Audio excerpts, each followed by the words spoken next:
Apakah semua orang yang berkata saya beriman sudah otomatis perbuatannya akan langsung baik? Belum tentu. Karena pernah ada kasus di zaman Nabi langsung, dicontohkan langsung di zaman itu, dan diberitakan kepada kita oleh Allah Subhanahu wa taala dalam Al-Qur'an surah ke-49 Al-Hujurat ayat ke-14. Ada orang Arab Baduy yang langsung berkata saya beriman. Qalatil a'rabu amanna. Ada orang Arab Baduy berkata, ya Rasulullah Muhammad sallallahu alaihi wasallam, kami telah beriman. Maka karena iman perkara hati, Nabi tak bisa langsung menilai hati orang kecuali dengan petunjuk Allah Subhanahu wa taala. Ya? Ya, maka diberikan petunjuk oleh Allah Subhanahu wa taala untuk menilai hati seseorang dengan bimbingan Allah Subhanahu wa taala. Maka kalimat keluar firman Allah Subhanahu wa taala diberikan pada lisan beliau, dikatakan, "Qul lam tu'minu."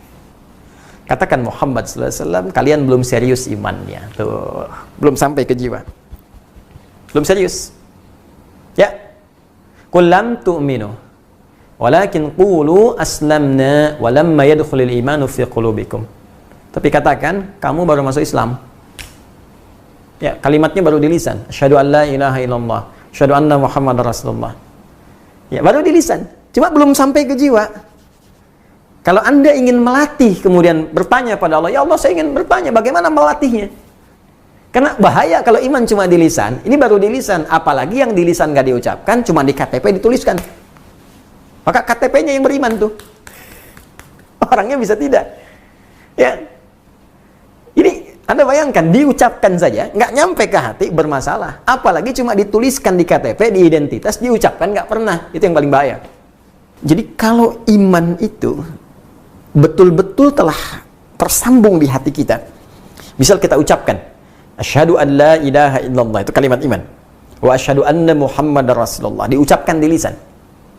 Dan masuk ke dalam hati. Ya, masuk ke dalam jiwa. Karena iman tadi pekerjaan hati. Maka iman yang ada di hati ini akan memberikan pancaran-pancaran, akan memberikan sinyal-sinyal kepada seluruh anggota tubuh kita untuk berperilaku, untuk berbuat. Dalam bahasa Arab, berbuat, berperilaku disebut amal namanya. Amal. Ya, tangan beramal, kaki melangkah beramal, berperilaku. Ya, lisan berkata itu amalnya, telinga mendengar itu amalnya. Maka iman ini bukan sekedar hadir dalam jiwa, maka dia akan diekspresikan, dibuktikan iman ini dengan memberikan sinyal pada seluruh anggota tubuh kita untuk berekspresi, berperilaku sesuai dengan bimbingan iman yang ada dalam jiwa ini.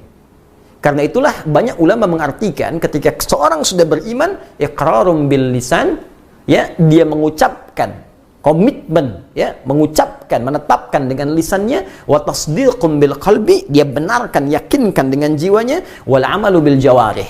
Setelah itu, iman yang terpatri di jiwanya akan membimbing seluruh anggota tubuhnya untuk berekspresi. Nah, karena dibimbing oleh iman, maaf sekali, karena iman ini tadi melahirkan sumber ketenangan dari kata aman, sumbernya dari Allah Subhanahu wa taala. Karena Allah itu baik, ya, dan karena sifat ketenangan, keamanan yang bersumber dari Allah baik, maka semua ekspresi yang dibimbing oleh iman itu pasti baik.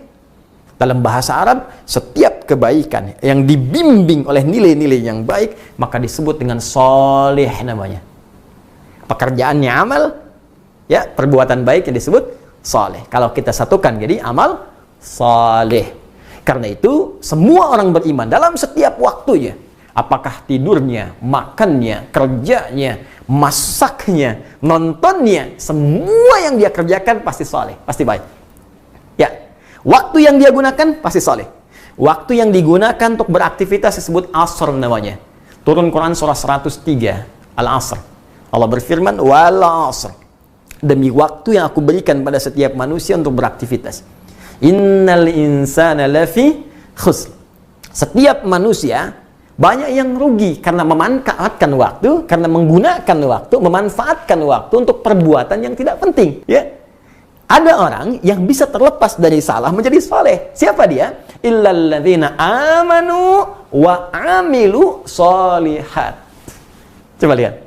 Ya, ketika Allah menyebutkan kalimat iman, illalladzina amanu, iman, lantas bersanding dengan apa? wa amilus shalihat. Iman, amal, iman, amal. Karena itu jangan heran, di dalam Al-Quran setiap disebutkan kalimat iman bersanding dengan fungsi anggota tubuh, pasti diarahkan pada yang baik.